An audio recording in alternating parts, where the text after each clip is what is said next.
Hey guys, tonight we are going to travel back to the middle of the 14th century, to a world lit by firelight and governed by faith and fear. We are going to see if you, with your modern sensibilities, could have possibly survived the single greatest catastrophe in human history, the Black Death. We will explore not just the physical plague, but the psychological one, the plague of fear and madness that accompanied it. But let's be honest, frankly, your odds of surviving what's coming are not great. And even if you manage to avoid the sickness in your body, the sickness of the mind might be inescapable. So, before you get comfortable, take a moment to like the video and subscribe, but only if you genuinely enjoy what I do here. Go ahead and post your location and what time it is where you are. It's always fascinating to see where everyone is listening from. Now, dim the lights, maybe turn on a fan for that soft background hum, and let's ease into tonight's journey together. Your journey begins not with a cough or a fever, but with a word. A whisper. You are living in a bustling port town somewhere in southern Europe, perhaps Italy or France. The year is 1347. Life is hard, predictable, and noisy. The air smells of the sea, of fish, of wood smoke, and of the unwashed humanity that crowds the narrow, twisting streets. The church bells mark the hours of your day, a steady, reliable rhythm. This is your entire world, and it has been this way for as long as anyone can remember. But one evening, in a tavern near the docks, you hear something new. A group of sailors, their faces tanned and weathered from the sea, are speaking in low, frightened tones. They are merchants, just returned from the great trading ports of the East, from Constantinople, from Alexandria, from the Genoese outpost of Caffa on the Black Sea. And they are talking about a pestilence. The stories they tell are strange, fragmented, and terrifying. They speak of a sickness so swift that a man could go to bed healthy and be dead by morning. They describe not just a cough or a fever, but painful, black swellings that erupt in the groin and the armpits, swellings that are an almost certain herald of death. They say entire cities in the East have been emptied, the streets filled with the dead, with no one left to bury them. The stories sound more like a dark fairy tale than a real disease. They are tales of a great dying, a pestilence that seems to be sweeping across the entire known world. The most terrifying story of all is the one they tell of the siege of Caffa. This is a quirky and horrifying tidbit that serves as the origin story for the plague's arrival in Europe. The city, they say, was being besieged by a great Mongol army. But the army was ravaged by the plague, their soldiers dying in droves. In an act of terrifying ingenuity, the Mongol leader ordered his men to use their great catapults to hurl the infected corpses of their own dead over the city walls. It was one of history's first and most brutal acts of biological warfare. The disease spread like wildfire inside the besieged city. The Genoese merchants, terrified, abandoned their post and fled in their ships, hoping to outrun the sickness. But they did not know that the plague was already traveling with them, a silent, invisible passenger. And this is the mainstream historical fact that explains the catastrophe. The Black Death traveled to Europe along the established, bustling trade routes. The very ships that brought treasures like silk and spice also brought rats, and on those rats were fleas, and in those fleas was the bacterium Yersinia pestis. The arteries of commerce became the vectors of death. For you, listening in the tavern, this is all just a distant, frightening rumor. And this is where the first psychological affliction begins, the plague of anxiety. Hello. Persistent hum of dread begins to spread through your town. The word is pestilentia. You start to look at the great trading ships arriving in your harbor not as signs of prosperity, but with a new sense of suspicion and fear. A sailor's cough, which last week was just a cough, now seems to carry a sinister weight. Of course, there is denial. The town authorities, the wealthy merchants, the priests, they are all quick to dismiss the stories. They are just exaggerated sailors' tales, they say. The people of the East are decadent and sinful, it is God's judgment upon them. Such a thing could never happen here, in our pious, God-fearing community. This raises a question that historians still debate: what was the psychological preparedness of medieval Europe for a catastrophe of this magnitude? Were they, as some argue, a people living in a state of constant familiarity with death from famine, warfare, and routine disease, making them somewhat resigned and resilient? Or was the Black Death something so total, so swift, and so inexplicably horrible that it constituted a unique and shattering psychological blow, a trauma for which nothing in their experience could have prepared them? On Sunday, you go to church, and the priest preaches a sermon about the rumors. He reassures you all.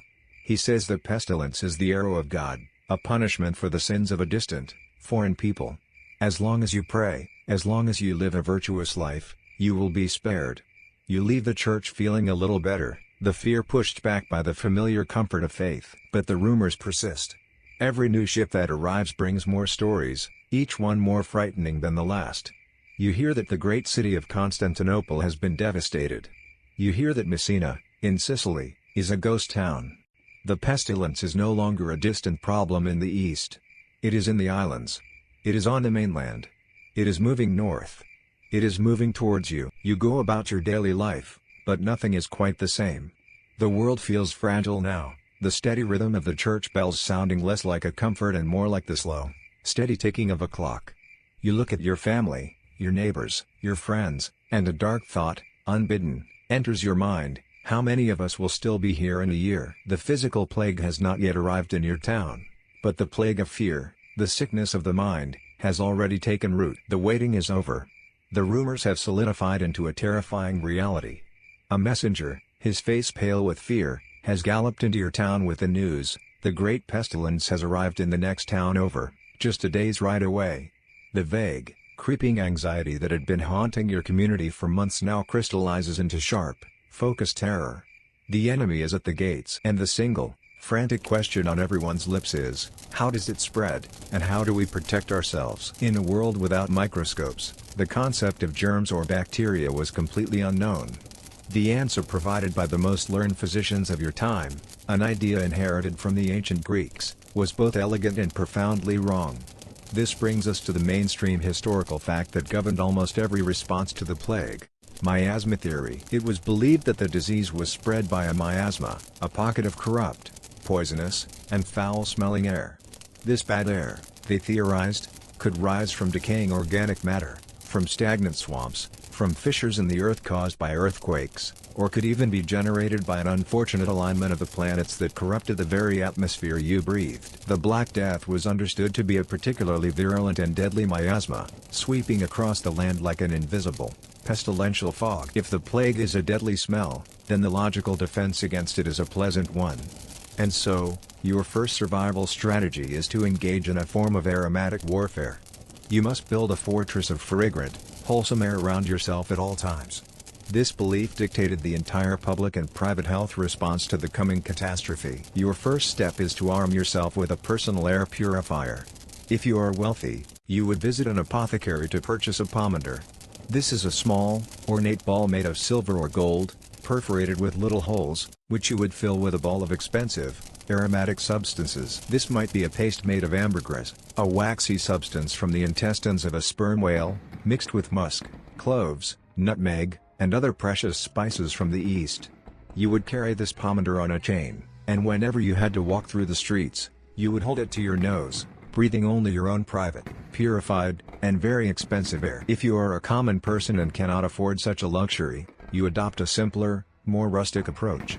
You stuff your pockets with handfuls of strong-smelling herbs and flowers: rosemary, lavender, mint, and thyme. Before you leave your house, you pick up a small bouquet of these herbs, a nosegay, and you hold it tightly to your nose and mouth as you hurry through the streets, convinced that the wholesome scent of the flowers will form a protective shield against the corrupt miasma that lurks outside. This is the origin of the nursery rhyme, "Ring around the rosy, a pocket full of posies." The rosy was the red rash of the plague, and the posies were the flowers used to ward it off. You also turn your home into a sealed, fumigated fortress. You keep your windows and doors tightly shut, especially those facing south, as the warm southern wind was believed to carry the worst of the miasma. Inside, you burn fragrant woods like juniper and pine in your hearth, not for warmth, but to constantly purify the air. You might hang bundles of herbs from the rafters and strew them on the floor. You would also use liquids to cleanse your home's atmosphere, regularly sprinkling the floors with rose water and vinegar. The town authorities engage in this aromatic battle on a civic scale. Huge bonfires are lit on every street corner, and they are kept burning day and night. The belief is that the intense heat and the thick smoke will cleanse the air of the entire town, driving the plague miasma away. The result is that your town is now permanently shrouded in a thick, fragrant haze of wood smoke, a constant, visible sign of the war being waged against an invisible enemy. This brings us to a truly quirky and bizarre piece of medical advice from the era. While most physicians advocated fighting foul air with pleasant air, some argued for a different approach. They believed that one bad smell could drive out another. They might advise a patient to spend time near a public latrine, deliberately inhaling the foul odors in the belief that this powerful stench would occupy the air and prevent the even more dangerous plague miasma from gaining a foothold. It was a kind of homeopathic approach to airborne disease. Now, we know that none of this had any effect whatsoever on the spread of a bacterium carried by fleas. But it would be a mistake to dismiss these practices as useless. They were psychologically vital. In the face of a terrifying, seemingly unstoppable, and invisible enemy, these rituals gave people a sense of agency.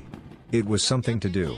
It was a way to fight back. Arranging your herbs, tending to your pomander, and fumigating your home provided a structured routine that helped to manage the overwhelming feelings of helplessness and dread. It was a mental health survival strategy, a shield of ritual against a tidal wave of fear. The nature of miasma theory itself is a subject of scholarly debate. Was it a purely scientific theory, based on the genuine, though flawed, empirical observation that disease was often associated with places of decay and bad smells? Or was it, as some historians argue, rooted in a deeper, more ancient moral or magical belief that equated foulness with evil and purity with good? In this view, cleaning the air was not just a medical precaution, it was a spiritual act, a way of creating a pocket of pure, godly air in a world corrupted by sin and death. So you wait. Your world has become a bubble of controlled scents. You are armed with flowers, your home is filled with smoke, and your mind is calmed by the reassuring rhythm of your aromatic rituals. You believe you are prepared. You believe you are safe in your fragrant fortress. But you do not yet know that the true enemy is not a smell, that it does not travel on the wind, and that it is already, silently, finding its way into your town, carried on the backs of the rats that scurry, unseen, through the very streets you are so desperately trying to purify. Your carefully constructed fortress of fragrant air has been breached. Despite the bonfires on the street corners and the pocketful of posies you carry, the first of your neighbors has fallen ill. You see the black, painful swellings, the buboes, erupt in their armpits. You see the fever, the delirium, and the swift, inevitable decline. The miasma, it seems, is more powerful than your simple remedies. Panic begins to take root in your town. In a desperate move, the town council decides to pool its money to hire a specialist, a man who claims to understand this pestilence and is willing to face it, for a price. A plague doctor. One day, you see him arrive. He is a terrifying and otherworldly figure, and the townspeople shrink back as he walks down the street, his presence a more potent omen of death than any raven. He does not look entirely human. He is tall and draped from head to toe in dark, waxed leather. He wears a wide-brimmed hat, gloves, and a long coat that reaches his ankles, leaving no part of his skin exposed to the corrupt air. In one hand, he carries a long wooden cane, which he uses to point at things, keeping the world at a distance. But the most shocking and memorable part of his costume is his face. He wears a tight-fitting leather mask with round glass eyepieces, but where his nose and mouth should be, there is a long, curved, bird-like beak, at least 6 inches long. This strange, nightmarish costume is not an act of theatricality or madness. It is a piece of medical technology, a personal protective suit designed entirely around miasma theory. And this is the mainstream historical fact that explains its bizarre appearance. The long coat, the gloves, and the hat were all made of wax leather to create an impermeable barrier, preventing the poisonous vapors of the plague from touching the doctor's skin or clothes.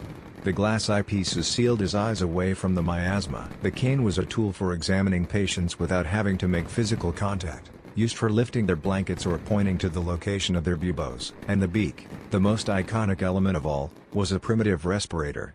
It was a wearable pomander, a personal fumigation device.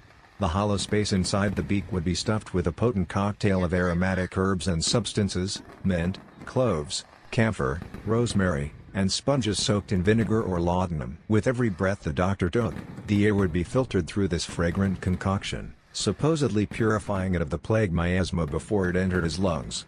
He was walking through your town inside his own private bubble of what he believed to be safe, clean air. His very presence creates a new kind of psychological stress. He is a figure of both hope and terror. When you see him enter a neighbor's house, a chill runs down your spine. His arrival is the official confirmation that the plague is in that home, that your neighbor is almost certainly doomed. He is a specter of death, a walking, bird-like omen. And yet, he is also a symbol that your town has not given up. He represents the pinnacle of medical science as you understand it. His presence means you are fighting back, not just with prayer, but with knowledge and a plan. This brings us to a quirky and rather unsettling tidbit about these specialists. The most experienced and respected physicians often fled the cities as soon as the plague arrived. The dangerous, often fatal, and extremely high-paying job of a municipal plague doctor was frequently taken up by second-rate physicians, young doctors trying to establish a reputation, or, in some cases, complete charlatans with no medical training at all, who had simply donned the costume to make a fortune from a terrified populace. So, the strange, terrifying figure in the beaked mask, the man who held the power of life and death, might have been a brilliant specialist, or he might have been a failed wine merchant who had simply read a book.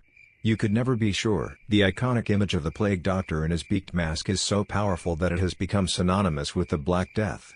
However, this leads to a scholarly debate. While the principle of aromatic protection was certainly used during the Great Plague of the 14th century, the full, head-to-toe leather costume with its distinctive beak seems to have been invented or at least perfected later, most famously by the 17th-century French physician Charles de Lorme. So, was this exact, terrifying bird meant striding through the streets during the first wave of the Black Death?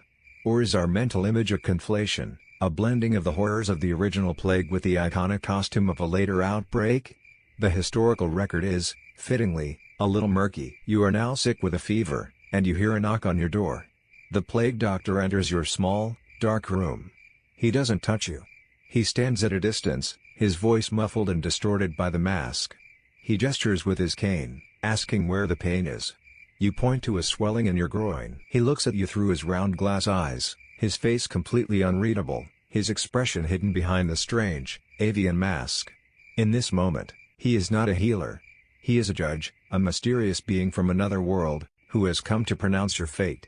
You now understand the terror and the strange, desperate hope that this figure embodied. He was the human face of a scientific theory, a walking, breathing monument to the war against bad air. The ominous, bird-like figure of the plague doctor becomes a common sight on your streets, but his presence does not slow the spread of the pestilence. For every person he treats, 3 more fall ill. The aromatic defenses, the bonfires, the pomaters, they have all failed. The town leadership, in a state of growing panic, realizes that trying to cure the sick is a losing battle. The only hope, they decide, is to contain the disease, to isolate the healthy from the sick. And so, your community turns to a strategy that will feel both surprisingly modern and brutally medieval: the quarantine. The first step is to turn your entire town into a fortress against the outside world. You hear a great, groaning creak, followed by the heavy thud of a massive wooden bar falling into place.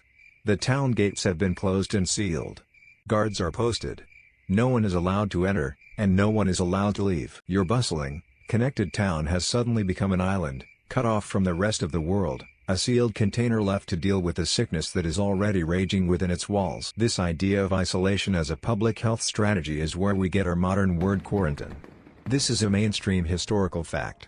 The practice was pioneered in the late 14th and early 15th centuries by Venetian authorities, who decreed that any ship arriving from a plague-stricken area had to wait at anchor for 40 days before its crew and cargo could come ashore. The Italian for 40 days is quaranta giorni, which became quarantina, and eventually, our word, quarantine. It was one of the first truly systematic public health regulations in history. But within your town, this policy is about to be enforced in a far more personal and terrifying way.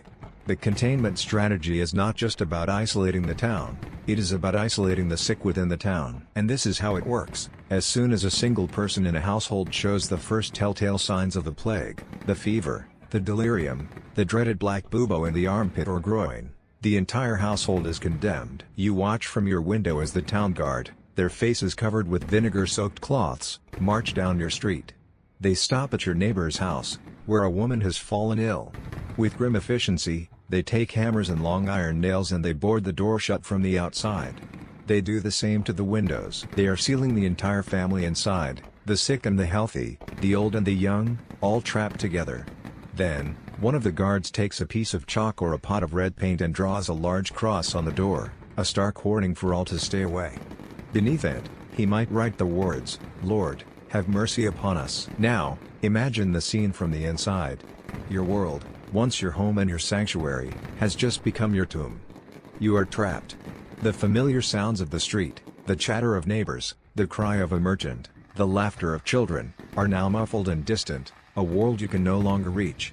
The air in the house grows stale and thick with the smell of sickness. You must now perform the agonizing duty of caring for your sick loved ones, knowing that every touch, every breath, puts you at greater risk. You must watch them suffer, knowing that there is no hope of a cure, and that your own turn is likely coming. This is the true psychological horror of the quarantine. It is the agony of enforced helplessness. You listen to the delirious cries of your husband or your child from the next room, and you can do nothing. You feel a sudden ache in your own body, a slight warmth on your skin, and your mind is flooded with a tidal wave of terror. Is this it?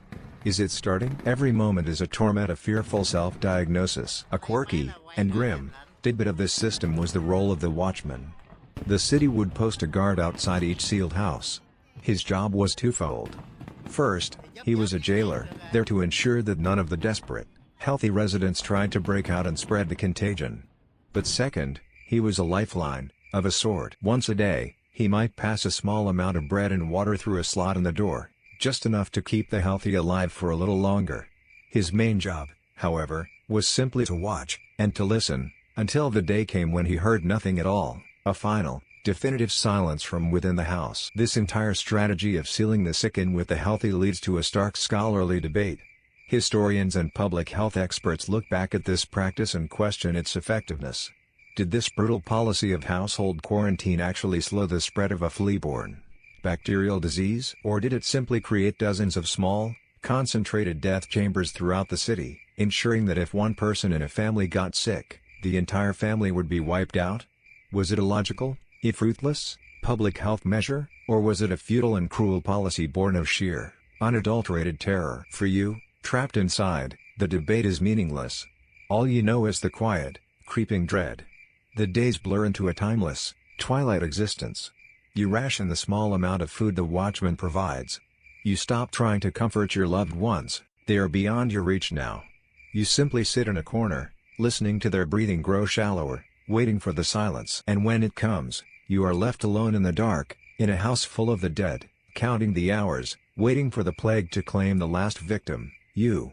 This was the reality of quarantine, a strategy that sought to save the community by sacrificing the family, and a source of profound psychological trauma for all who endured it. The brutal, enforced isolation of the quarantine has failed.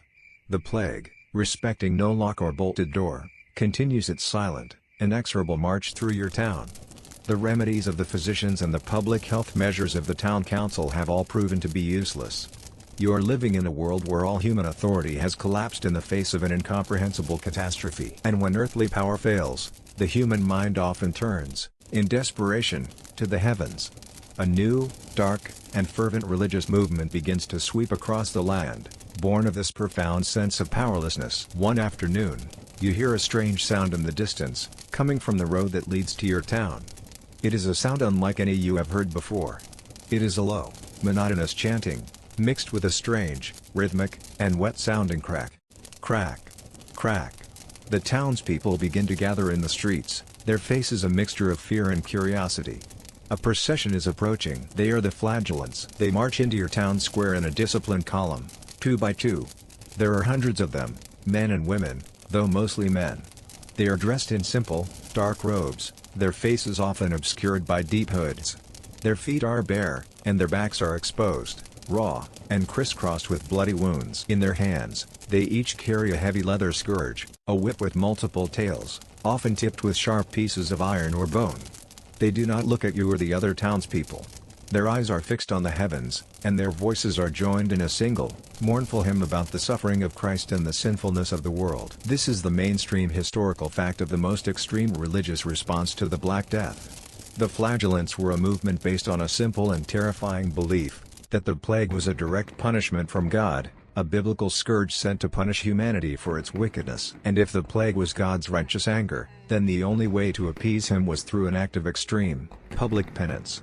They believed they had to share in the physical suffering of Jesus to atone for the sins of the world and beg God to lift the pestilence. In the center of your town square, the procession halts.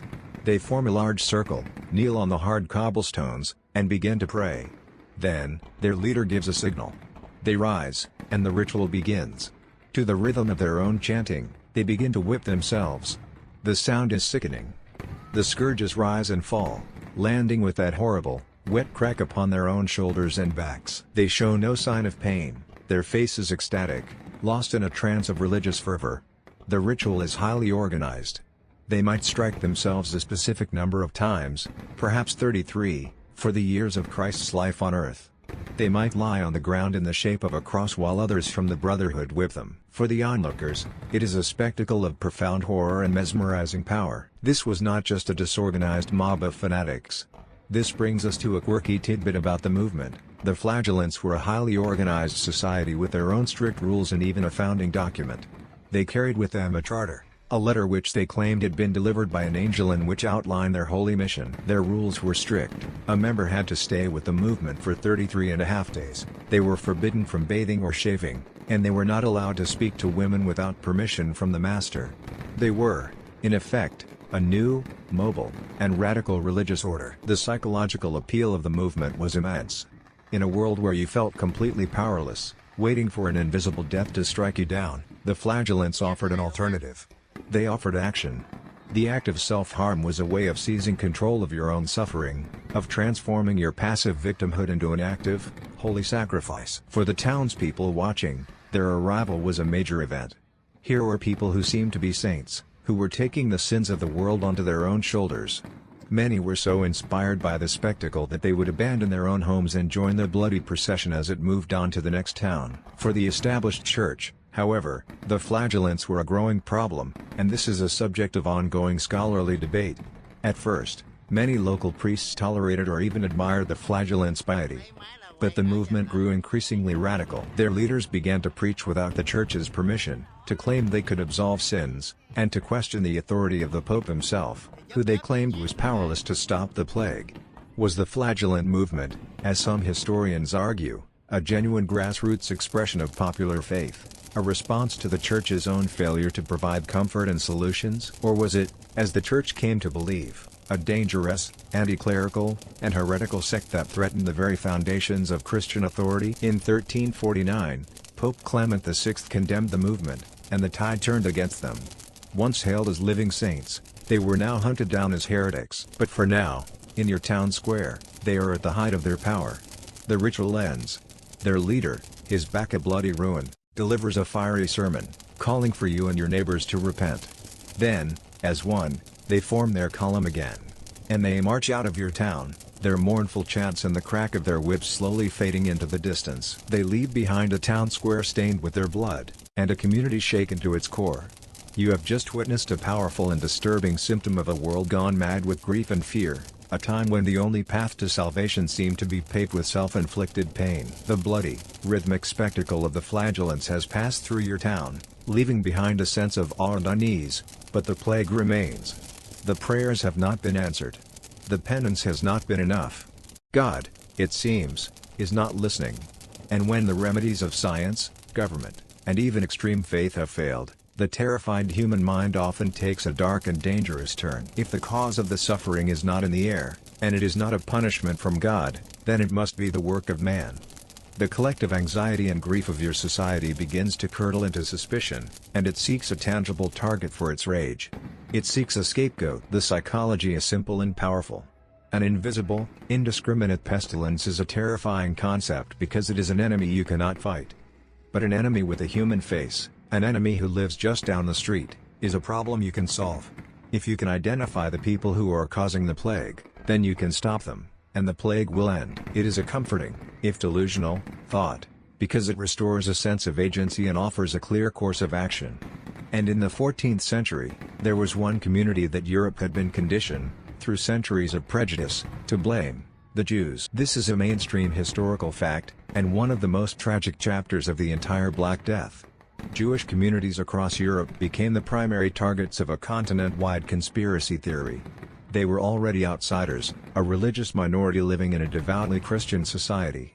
They were often forced to live in separate, walled-off quarters of towns, known as ghettos. They were forbidden from owning land or joining most guilds, which pushed many into the necessary, but often resented, profession of moneylending.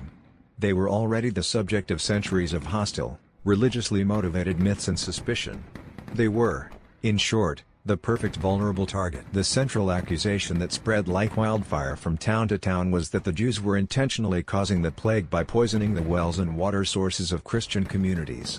The story was told and retold, embellished with every telling. It was said that a secret, international Jewish cabal had a plan to destroy all of Christendom, and the plague was their chosen weapon. This horrific conspiracy theory was given a veneer of proof by a tragic irony. In many towns, the death rate within the walled-off Jewish ghettos was noticeably lower than in the surrounding Christian neighborhoods. We now know the likely reasons for this. Jewish religious law placed a strong emphasis on cleanliness and hygiene, including the ritual washing of hands. Furthermore, their very isolation, their separation from the broader community, may have offered them a small degree of protection from the flea-borne disease. But to the panicked and suspicious Christian majority outside the walls, this lower death rate was not seen as a result of hygiene, it was seen as irrefutable proof of their guilt. They are not dying, the thinking went, so they must be the ones causing us to die. This brings us to a quirky and deeply chilling tidbit of how this misinformation was manufactured and spread. In 1348, in the town of Chillon, Switzerland, a group of Jews were arrested and brutally tortured by the authorities until they confessed. They confessed to a detailed and fantastical plot, claiming they had created a poison from a mixture of consecrated Christian hosts, spiders, lizards, and the hearts of Christians, and had been distributing this poison to other Jewish communities to put in the wells. This forced confession was written down, copied, and circulated to other towns as an official, legally obtained document. It was the proof they needed, a license to kill. And so, the pogroms began. You witness a terrifying scene. A mob, inflamed by a fiery sermon from a local priest and armed with clubs and torches, marches on the Jewish quarter of your town. The guards at the gate do nothing to stop them. The mob pours into the narrow streets, breaking down doors, looting homes, and setting fire to the synagogue. They see themselves not as murderers, but as righteous executioners, cleansing their town of the poisoners who have brought God's wrath down upon them. This same horrific scene was repeated in hundreds of towns, most brutally in the Rhine Valley of Germany, in France, and in Spain. Entire Jewish communities were wiped from the map. This leads to a somber scholarly debate about the motivations of the people in power who allowed, and sometimes encouraged, this to happen. Were the local lords, bishops, and city council members themselves genuine believers in the well-poisoning conspiracy? Or were they cynical opportunists? Did they see the pogroms as a convenient way to channel the public's rage away from their own failed leadership? And, not insignificantly, many of these same authorities were often deeply in debt to the very Jewish moneylenders they were now allowing to be slaughtered. Was this a way to erase their debts by erasing their creditors? The answer is likely a dark mixture of both genuine hysteria and calculated, self-serving cruelty. It is worth noting that the highest authority in the Church, Pope Clement VI, was one of the few voices of reason. He issued 2 official papal bulls, or edicts, stating that the Jews were not to blame, correctly pointing out that they were dying from the plague in great numbers just like Christians, and that the plague was also raging in lands where no Jews lived. He declared that anyone who harmed them under the pretext of the plague was motivated by the devil. But in the face of such widespread panic and deep-seated hatred, even the Pope's words were largely ignored. You have now witnessed the human mind at its worst. You have seen how fear can strip away reason, how grief can curdle into hate, and how an entire society, in its terror, can turn on its most vulnerable members. The Black Death was a catastrophe of nature, but the pogroms were a catastrophe of human choice. It was a man-made plague of violence and intolerance, running rampant alongside the biological one, a chilling reminder that the most dangerous poison is not the one in the well, but the one that can take root in the human heart. The waves of violent scapegoating and religious hysteria have washed over your town, but they have failed to extinguish the fires of the plague. Having exhausted the options of prayer and persecution, the terrified community has nowhere left to turn but back to the individual sickbed, back to the desperate, one-on-one struggle between the patient and the pestilence. Your survival now depends not on the purity of your air or the fervor of your faith, but on the strange, painful, and deeply misguided cures offered by medieval medicine. You must remember that every treatment you are about to endure is based on the theory of the 4 humors. The plague, in the mind of the physician, is a kind of poison, a venom that has entered your body and corrupted your natural fluids, causing a deadly imbalance. The goal of every cure, therefore, is simple: get the poison out. And the most obvious sign of this poison, the place where it seems to have collected in your body, is the painful, Swollen lymph nodes in your groin or armpits, the buboes. The first and most direct approach is to attack the bubo itself. A physician or, more likely, a barber surgeon, would be called to your bedside. After examining the angry, blackish swelling, he might decide that the only course of action is to lance it. This is a mainstream historical fact of plague treatment. He would take a sharp, clean knife, heat it in a flame, and with a swift movement, make an incision into the hard, swollen bubo. The pain would be excruciating, but it was seen as a necessary evil. As the foul-smelling, dark fluid drained from the swelling, the physician would believe he was releasing the concentrated plague venom from your body, giving you a chance to recover. If lancing was deemed too risky or if the bubo had not yet ripened, the alternative was to try and draw the poison out through the skin using a poultice. These were medicinal pastes made from a truly wild assortment of ingredients, all believed to have drawing properties. A common poultice might be made from a mixture of butter, onion, and garlic. Another popular recipe called for lily roots and tree resins to be mashed into a paste. But as desperation grew, the ingredients became more and more bizarre. Physicians would prescribe poultices made from pigeon or chicken droppings, or even dried human excrement, which would be mixed with other substances and applied directly to the swollen bubo. The logic was that these foul substances, by their very nature, would attract the foulness of the plague poison and pull it out of their body. This leads us to one of the most wonderfully strange and quirky tidbits in the history of medicine, the chicken cure, sometimes known as the Vickery method.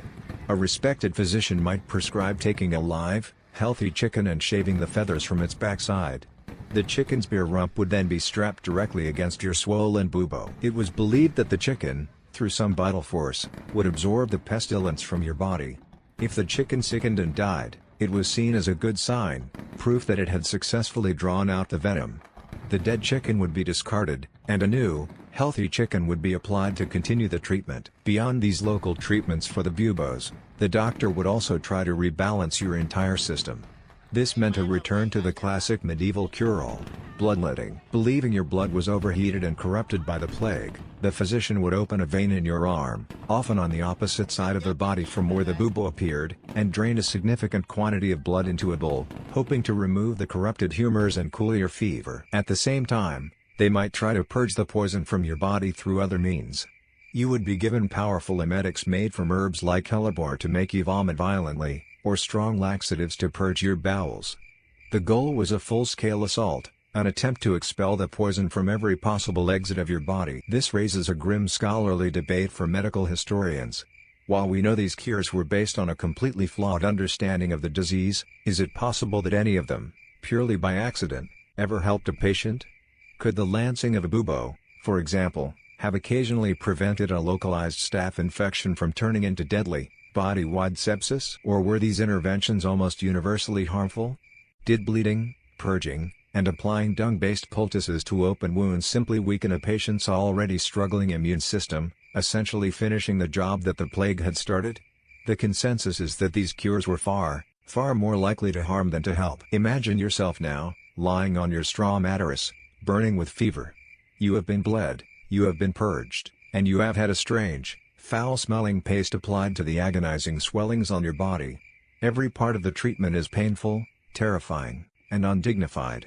And yet, you submit to it, because it is offered with the full authority of medical science. You cling to the fragile hope that this pain, this treatment, this doctor, is your only chance for survival.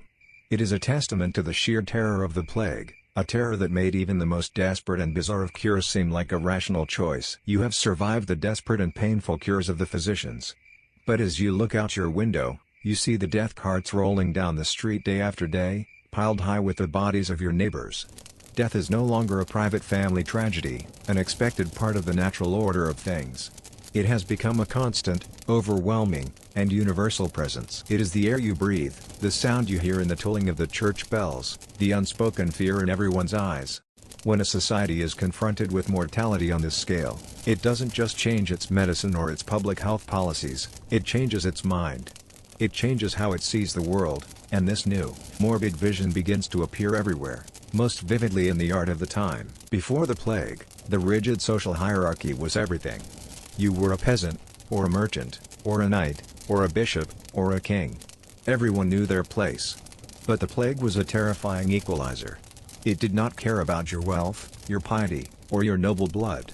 It took the rich as easily as the poor, the holy as easily as the sinner. This profound and shocking truth, that death comes for everyone, gave rise to a powerful and haunting artistic theme that swept across Europe, the danse macabre, or the dance of death. This is a mainstream historical fact, a new artistic genre born directly from the trauma of the Black Death. Imagine you are walking into your local church.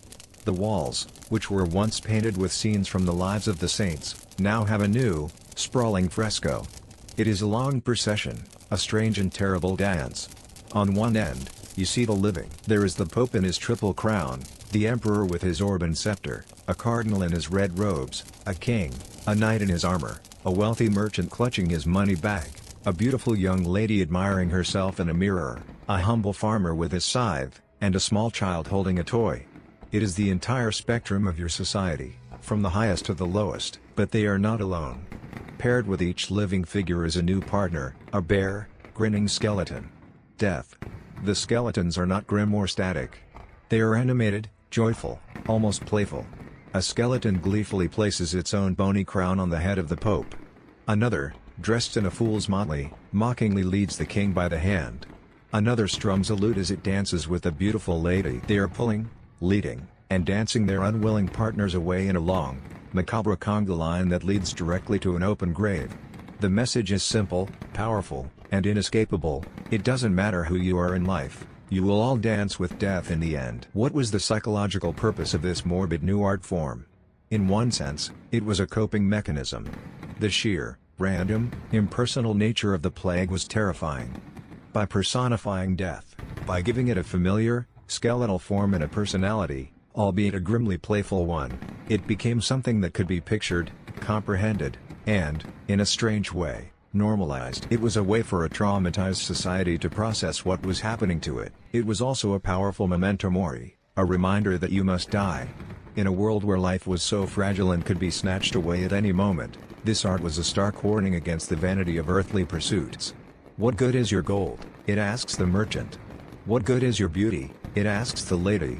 What good is your power? It asks the king. Your soul is the only thing that matters, because the dance could begin for you at any moment. This theme was an even starker evolution of a slightly earlier artistic tradition that also became very popular during the plague years, a quirky and ghoulish legend known as the Three Living and the Three Dead. The story, often depicted in manuscripts, tells of three wealthy, handsome young noblemen who are out hunting. They are suddenly confronted on the road by three horrifying, decaying corpses, who are, in fact, their own future selves. The corpses speak to them, saying, "As you are, we once were. As we are, you shall be." It is a blunt and terrifying confrontation with the reality of decay. This leads to a fascinating scholarly debate about the tone of the danse macabre. Is it, as it seems on the surface, a grim and terrifying sermon in paint, meant to frighten the viewer into piety and repentance? Or, as some art historians argue, is there a dark, satirical, gallows humor at play? Is there something almost funny in the way the skeletons mock the powerful, in the absurd and universal democracy of the grave?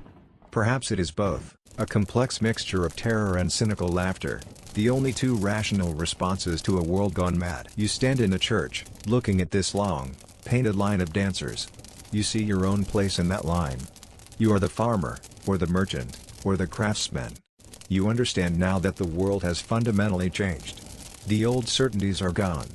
Life is no longer a predictable journey, it is a fleeting, fragile dance on the edge of a grave. This art is a symptom of a new, society-wide mental state, a collective obsession with mortality that would dominate European culture for the next century. It is the beautiful, terrifying, and strangely calming art of a world that has learned, in the hardest way possible, that everyone, eventually, has to join the dance. You stand in the cool, echoing silence of the church, the painted figures of the danse macabre leading their silent, inevitable procession on the wall. The message is clear and terrifying: death is the great leveler, and it comes for everyone, from the Pope to the peasant. But as you leave the church and return to the grim reality of your plague-stricken town, you begin to notice that this is not entirely true. The poor, the working class, the shopkeepers, they are trapped here, dying in their homes. The wealthy, however, have one final survival strategy, an option not available to the masses. They can run. You witness the great exodus. The roads leading out of the city are clogged. not with death carts, but with the fine carriages and heavy-laden wagons of the rich. They are fleeing the city, abandoning their grand townhouses for the perceived safety of their isolated country manors and villas. They are attempting to outrun the miasma, to find a place where the air is clean and the pestilence cannot reach them. This flight of the wealthy is one of the defining social features of the plague years. And the most famous account of this phenomenon, a mainstream historical fact and a masterpiece of world literature, is a book called The Decameron, written by the Italian author Giovanni Boccaccio, who lived through the plague in Florence. To understand the mindset of these fortunate few, we will join the characters from his story. Imagine a group of 7 young women and 3 young men, all from wealthy Florentine families. They have seen the horror of the plague firsthand, the sickness, the death, the breakdown of all social order. Terrified, they agree to a plan. They will leave the dying city behind and retreat to a beautiful, secluded country villa, where they will wait out the pestilence in safety and comfort. You follow them on their journey. The villa they arrive at is a man-made paradise, a stark and deliberate contrast to the hell they have just left behind. It is set amongst rolling hills, surrounded by lush, green meadows. A high wall encloses a beautiful garden, filled with fragrant flowers, fruit trees, and the gentle, calming sound of a marble fountain. The air here is clean and sweet. They have servants to cook for them, to clean for them, and to see to their every need. They have, in essence, created a perfect, self-contained bubble, a fortress not of stone, but of wealth and pleasure, designed to keep the grim reality of the world at bay. But how do they pass the time? How do they cope with the psychological trauma of having survived while so many others are dying? Their solution is ingenious and deeply human. They decide to tell stories. This brings us to a quirky and charming tidbit about their little society.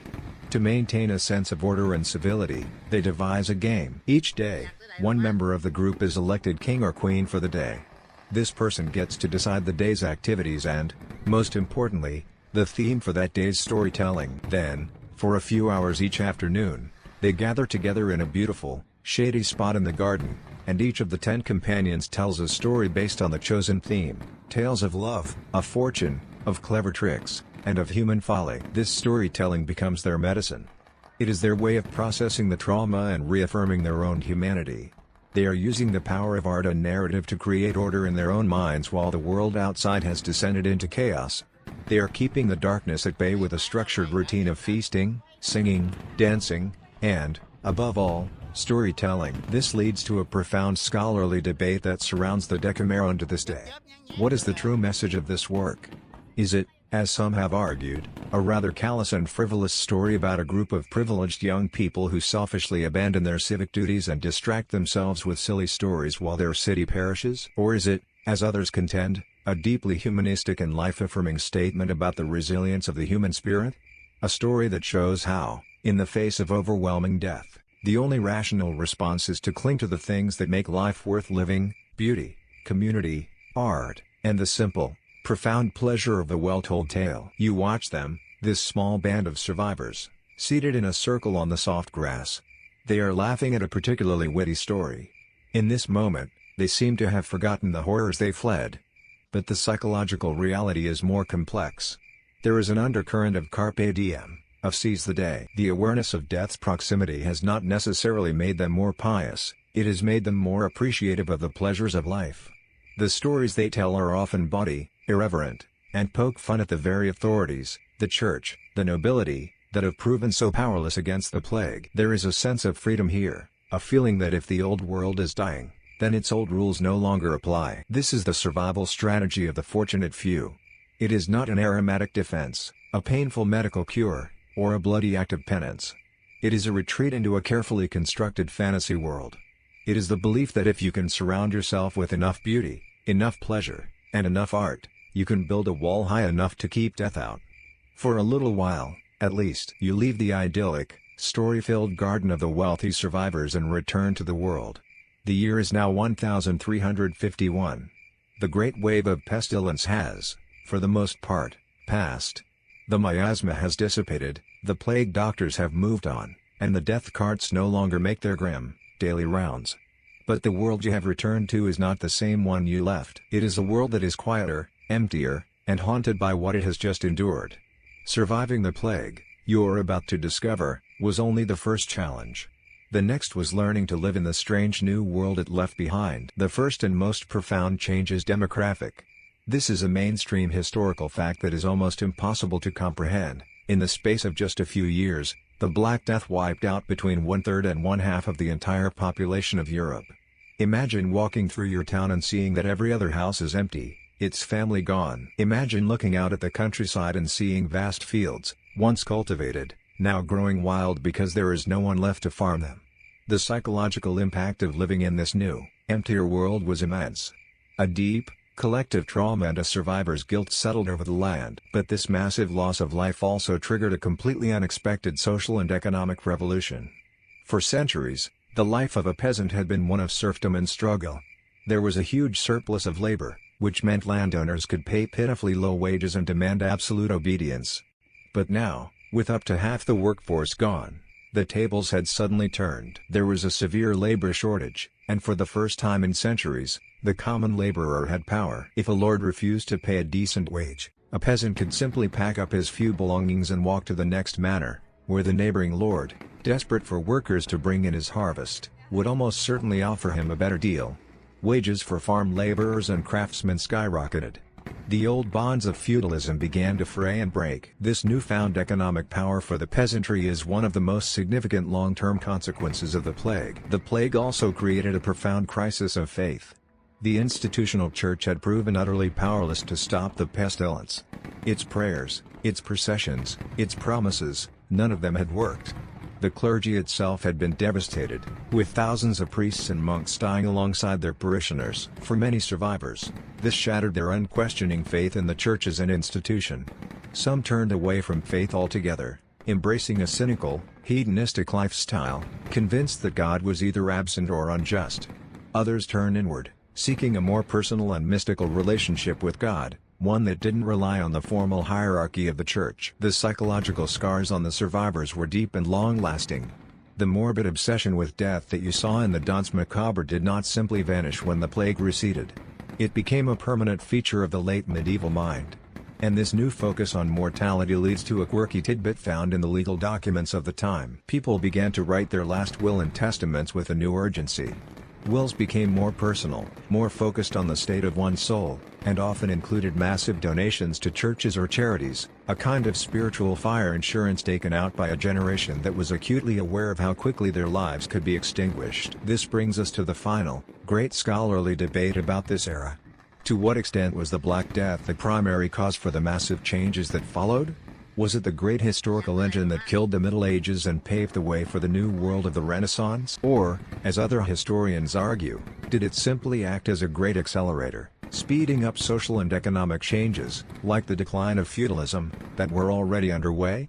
It is a question of cause versus catalyst, and the debate continues. For you, as a survivor, these grand historical debates are less important than the daily reality of your new world. It is a world full of ghosts, full of empty chairs at the dinner table. But it is also a world of strange, unexpected opportunity. If you are a peasant, your labor is now worth more than you could have ever imagined. The rigid social structures that seemed so permanent have been shaken to their foundations. Surviving the plague, you now realize, was a multi-stage process. First, you had to survive the initial wave of sickness. Then you had to survive the psychological terror, the fear, the grief, and the madness that it unleashed. And finally, you had to learn to navigate the strange, traumatized, and completely transformed world that it left in its wake. The Black Death was not just an event, it was a dividing line in history. It ended a world, but in doing so, it cleared the way for a new one to be born from its ashes. And now, our journey through this dark and difficult time is over. It is time to let the story go. Let the image of the empty medieval town begin to fade. Let the memory of the fear, the sickness, and the survival all dissolve into a soft, quiet mist. That world, with its hardships and its horrors, is 1,000 years away. It is just a story, and the story has ended. Your only task now is to feel the reality of your own comfort, the gentle weight of your own blanket, the soft support of your own pillow. There are no bonfires in the street, no bells tolling for the dead. There is only the calm, steady peace of your own room. There is only the gentle, rhythmic sound of your own breathing, a quiet and reassuring presence in the stillness of the night. Let that sound be your anchor, and let it pull you gently down, away from thought, away from history, and into the deep, quiet, and profoundly peaceful. Hey guys, tonight we are going to explore the quiet, and often contradictory, inner world of the warrior. We're going to journey through history to understand the codes of conduct, the systems of ethics, and the vows of honor that have shaped soldiers and fighting classes across the globe. Imagine the silent discipline of a Spartan phalanx before a battle, the solemn ritual of a samurai cleaning his sword, the weight of a medieval knight's vow to protect the innocent. Let's be honest, living up to these codes, where a single misstep could mean death or dishonor, is a level of pressure you'd probably rather just hear about as you drift off to sleep. So, before you get comfortable, take a moment to like the video and subscribe, but only if you genuinely enjoy what I do here.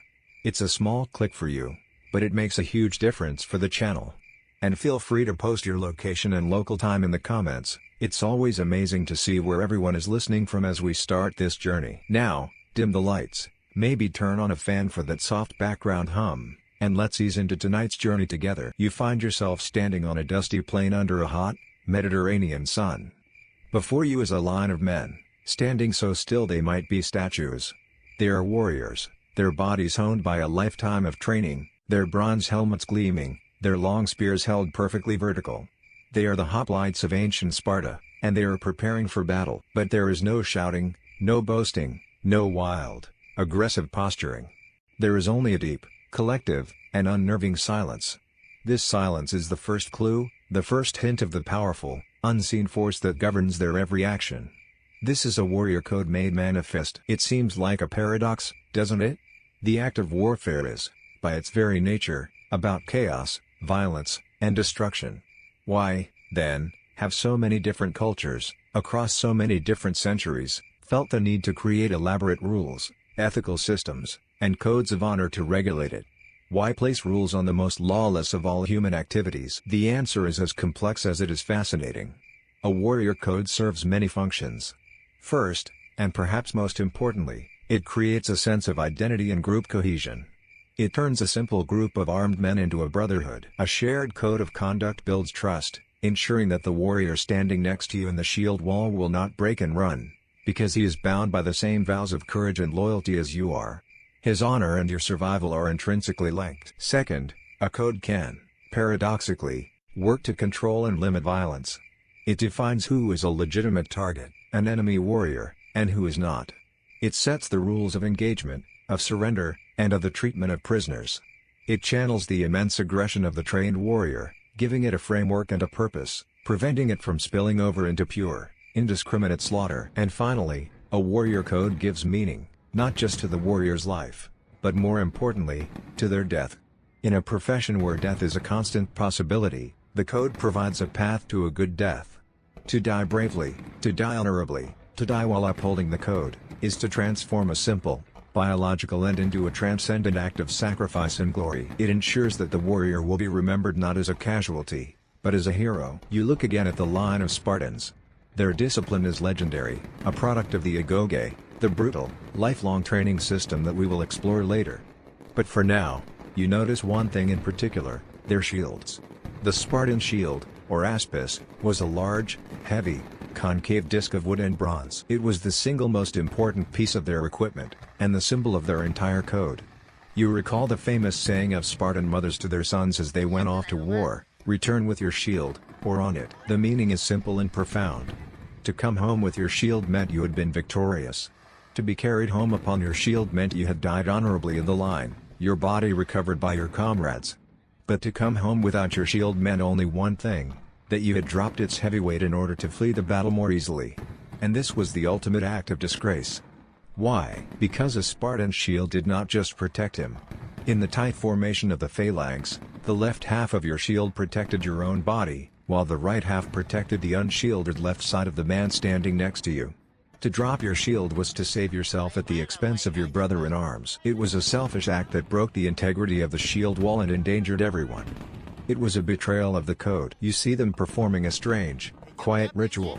Some of the men are combing their long, dark hair, carefully arranging it before putting on their helmets. To an outsider, like the historian Herodotus who first described it, this seemed like an act of incredible vanity, a preening before slaughter. But for the Spartans, it was a solemn, ritual act. It was a way of beautifying themselves for the possibility of a noble death. of facing their ultimate fate with a kind of calm and ordered grace. Historians and sociologists still argue whether warrior codes are primarily a civilizing force that restrains the natural brutality of warfare, or if they are a glorifying force that actually encourages violence by framing it as a noble path to glory. Looking at the quiet, deadly professionalism of the Spartans, it seems to be a complex mixture of both. Their code makes them more effective, more disciplined, and more terrifying killers.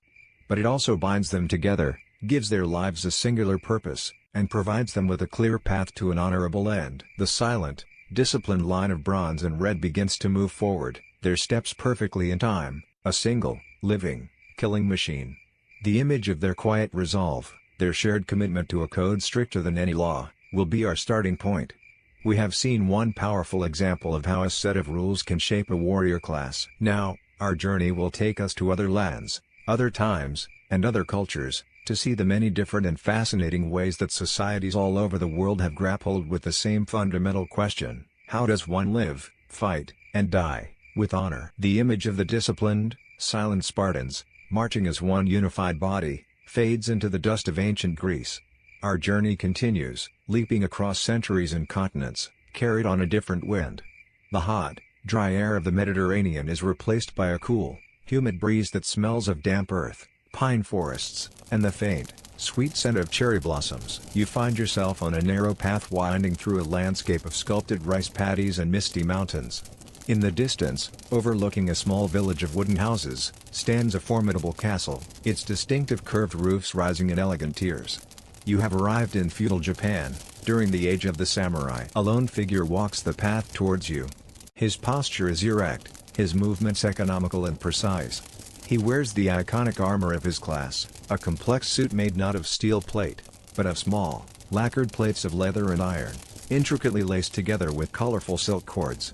It is a work of art, designed to be both strong and flexible. At his left side, tucked into his sash, are two swords, one long and one short. This pair, the daisho, is the soul of the samurai, the visible symbol of his status and his readiness to use lethal force. His face is a mask of serene impassivity. He is a warrior, but there is no aggression in his demeanor, only a deep, abiding, and powerful calm. This calm is the product of his code, a philosophy known as Bushido, the way of the warrior. While the term Bushido itself was popularized long after the age of active samurai warfare, the principles it represents were the bedrock of the samurai's identity for centuries. It was a complex and demanding ethical system, a blend of Zen Buddhist serenity, Shinto reverence for nature and ancestors, and the practical Confucian ideals of social order. As you watch the silent warrior pass, you begin to contemplate the virtues that govern his life. The first is gi, which can be translated as rectitude or justice. It is the ability to see the right course of action and to follow it without wavering, to make decisions with a calm and rational mind, even in the face of chaos. For the samurai, this meant to strike when it was right to strike, but also, and perhaps more importantly, to die when it was right to die. It was a commitment to doing the right thing, regardless of the personal cost. The next virtue is you, or courage. But this was not the blind, reckless bravado of a berserker. Bushido taught that courage must always be tempered by intelligence and caution. A famous samurai saying puts it this way: it is true courage to live when it is right to live, and to die only when it is right to die. To throw your life away needlessly was not brave, it was foolish. True courage was the ability to face fear, to master it, and to act with a clear head in the midst of terror. Intertwined with this strength was Jin, the virtue of benevolence and mercy. A warrior, possessing immense power over life and death, was expected to wield that power with compassion. This benevolence extended not just to the weak and the innocent, but in some cases, even to a defeated enemy. This was the virtue that was meant to keep a warrior from becoming a mere brute. Perhaps the most visible tenet was rei, the principle of respect and politeness. The intricate and formal etiquette of samurai society was not just about good manners. It was an expression of respect for others, and more importantly, a demonstration of complete mastery over one's own emotions. A calm, courteous demeanor, even towards an enemy, showed that you were not ruled by your passions. And at the heart of it all was meio, or honor. A samurai's personal honor, his sense of his own dignity and worth, was his most precious possession. The fear of shame, of bringing dishonor upon himself, his family, or his lord, was often a far more powerful motivator than the fear of death itself. This deep consciousness of honor was tied to the virtue of chuggi, absolute, unwavering loyalty. The samurai's primary duty was to his daimyo, his feudal lord. This bond of loyalty was the glue that held their entire feudal society together. But the most profound, and perhaps most alien, aspect of this code was the samurai's relationship with death. Influenced by Zen Buddhism, the warrior was encouraged to meditate on his own mortality, to accept that he was, in a sense, already dead. By living every day with this acceptance, he could free himself from the fear of death, allowing him to act with perfect serenity and decisiveness in moments of extreme danger. To cling to life was to be a coward. To accept death was to achieve true freedom. This acceptance led to the practice of seppuku, the ritual of suicide that allowed a samurai to die with his honor intact. If a samurai faced a great defeat, committed a grave error, or wished to protest a decision made by his lord, he could choose to take his own life in a highly formalized and courageous way. It was seen not as a surrender, but as a final, ultimate act of will, a way to erase a past shame and die on one's own terms. Historians, of course, debate how consistently this noble ideal of Bushido was actually practiced. Historical records are filled with tales of samurai who were just as treacherous, greedy, and brutal as warriors anywhere else. Was Bushido a lived reality for the majority of the samurai class, or was it a romanticized ideal, a kind of propaganda created to justify their privileged and violent position in society? The truth, as always, is likely somewhere in the complex middle. You see a fundamental difference between this code and the one you witnessed in Sparta. The Spartan code was collective, focused on the discipline and survival of the group, the phalanx. Bushido, while built on a foundation of loyalty, feels intensely personal. It is about the individual warrior's inner state, his personal honor, his mastery of his own mind and his own death. The lone samurai has passed you now, his walk silent and purposeful. He stops beneath a cherry tree, its branches laden with pale pink blossoms.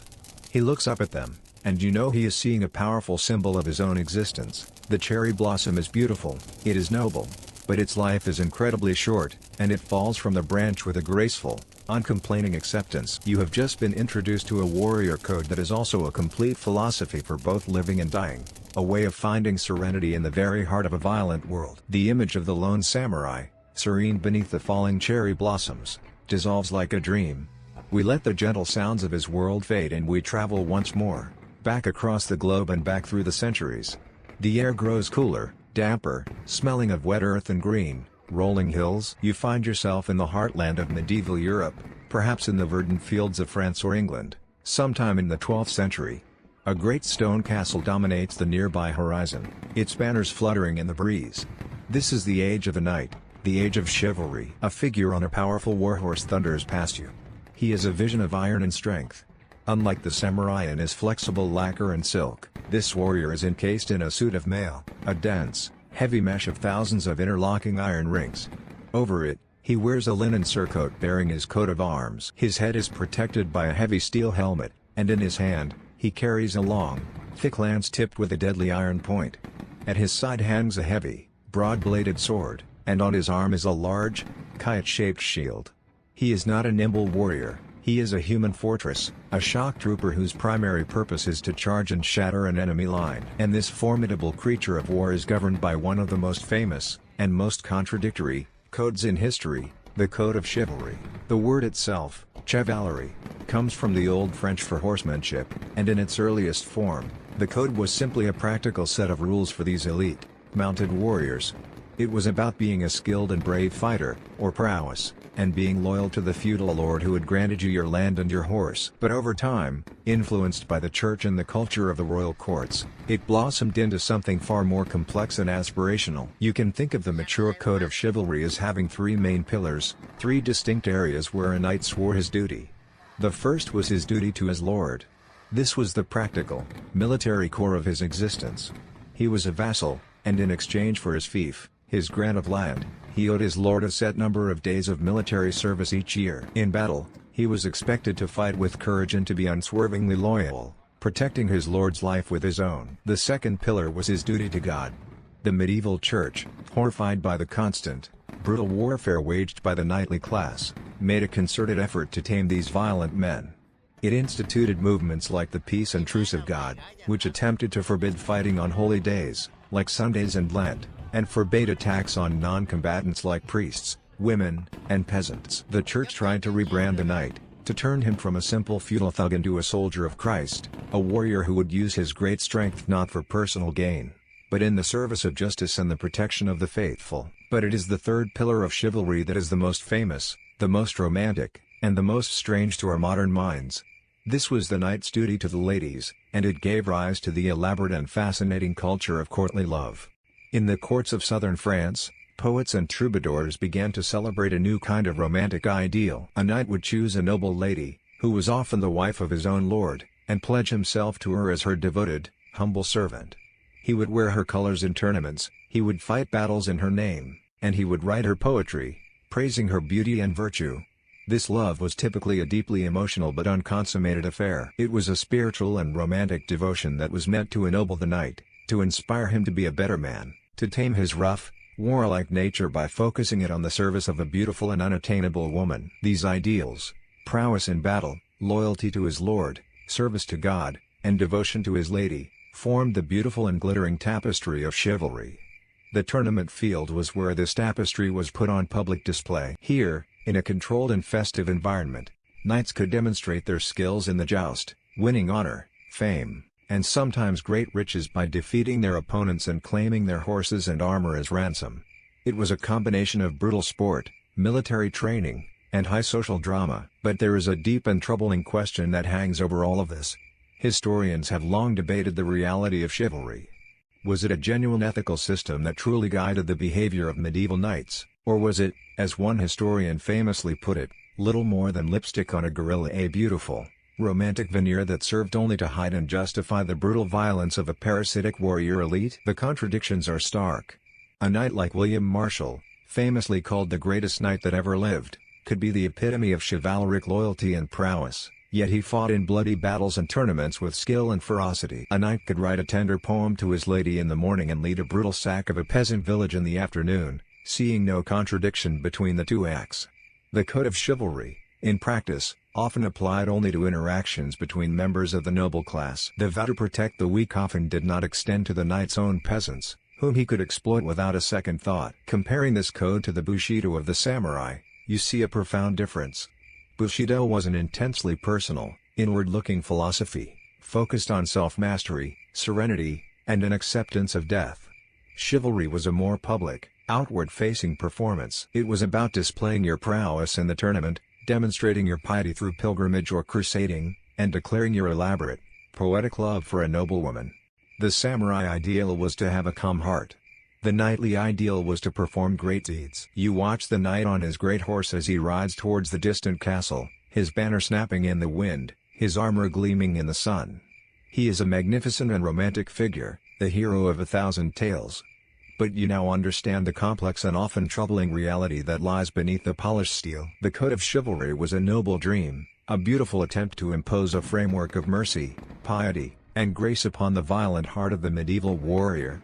It was an aspiration that created great art and timeless legends, but it was a dream that very often shattered against the brutal, pragmatic, and unromantic reality of the world it was born from. The magnificent, gleaming figure of the chivalric knight, with his elaborate vows and romantic ideals, fades from view. His world, for all its brutality, was wrapped in a beautiful and comforting fiction.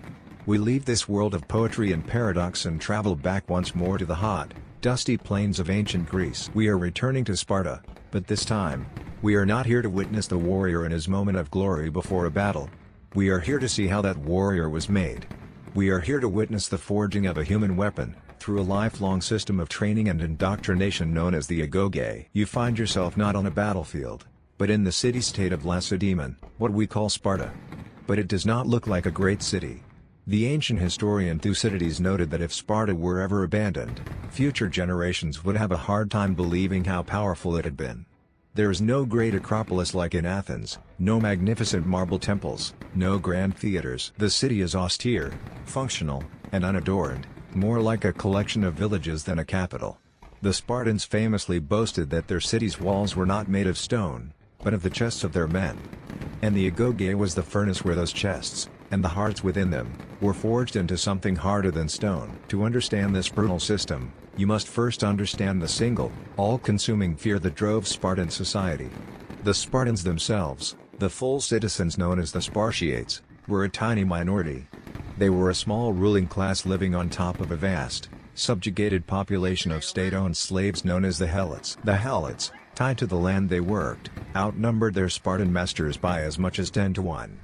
They were a permanent, hostile, and resentful underclass, a constant threat of rebellion from within. The entire Spartan way of life, every law, every custom, every strange ritual, was designed with one singular purpose: to create a warrior elite so disciplined, so formidable, and so ruthless that they could perpetually suppress this massive internal threat. The agoge was not a school, it was a system of social control, born of fear. The indoctrination began at birth. When a Spartan baby was born, it was not immediately taken home. It was taken before a council of elders who inspected the infant for any sign of weakness or physical deformity. If the baby was deemed unfit, it was taken to a nearby chasm at the foot of Mount Gitos and left to die. This practice of exposure was not seen as cruel, it was a pragmatic necessity. The state could not afford to waste resources on raising a citizen who could not one day become a perfect soldier. If the child passed this first, brutal test, he was allowed to live with his mother until the age of 7. But at that tender age, his childhood ended. He was taken from his family and enrolled in the agoge. He was organized into a communal barracks, a sort of wolf pack or herd called an agel, with other boys his age. Here, he would live, eat, train, and sleep for the rest of his youth. The emotional bonds to his family were deliberately and systematically severed. His new family was his pack. His new father was the state. The training was relentless, a lifelong ordeal designed to strip away all softness and individuality. The boys were given only one thin cloak to wear, winter and summer, to accustom them to hardship. They were forced to go barefoot, to harden their feet for marching over the rough Greek terrain. They were intentionally and systematically underfed. This was not just to build their endurance for hunger, but to actively encourage them to steal food. Stealing taught them cunning, stealth, and daring. But if a boy was caught stealing, he was not punished for the theft, he was viciously whipped for the clumsiness of getting caught. Their days were filled with grueling physical exercise, running, wrestling, boxing, and endless military drills with spears and shields. But the psychological conditioning was perhaps even more intense. They were taught to endure any pain without complaint, to show no emotion, to speak only when necessary and with the fewest words possible, a trait that gives us our word laconic, from Laconia, the region of Sparta. As they grew older, the training grew more severe. In one infamous institution, the crypta, select young men were sent out into the countryside alone, with only a knife. They had to survive by their wits, sleeping during the day and moving at night, tasked with terrorizing the Helot population and even assassinating any Helot who seemed like a potential leader or troublemaker. It was a brutal final examination in the arts of stealth, survival, and killing. Historians, of course, must be cautious. Much of what we know about Sparta was written by non-Spartans, like the Athenian Xenophon or the later Roman writer Plutarch.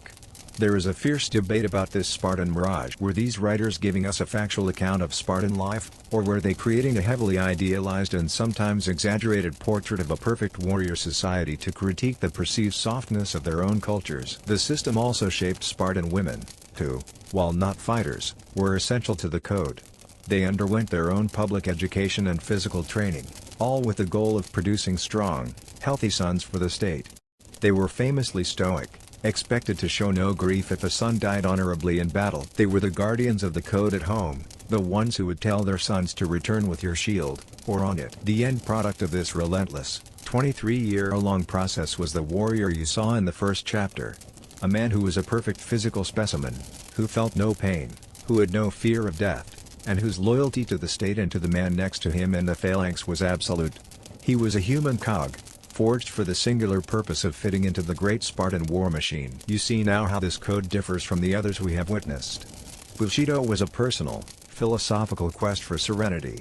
Chivalry was a romantic, outward performance of ideal virtues.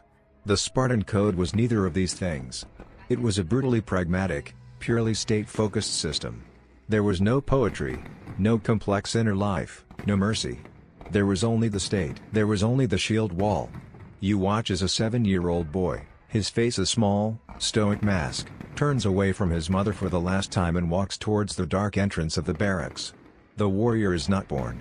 In Sparta, he is systematically, painfully, and completely made. The image of the young Spartan boy, his face a stoic mask as he enters the dark barracks, fades from our view.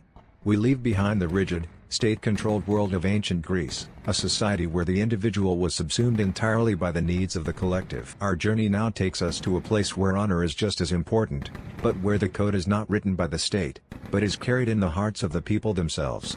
We travel forward through time and east across the globe, until the green hills of the Peloponnese are replaced by the high, rugged, and breathtaking mountains of Central Asia. You are in the tribal lands of the Pashtun people, a region of what is now modern Afghanistan and Pakistan, and the unwritten law of this land is called Pashtunwali. You find yourself in a landscape of harsh and unforgiving beauty. Immense, snow-capped peaks tear at the sky, and deep, narrow valleys wind between them. The villages here are not clusters of huts, but fortified compounds, kalas, with high mud brick walls, built for defense.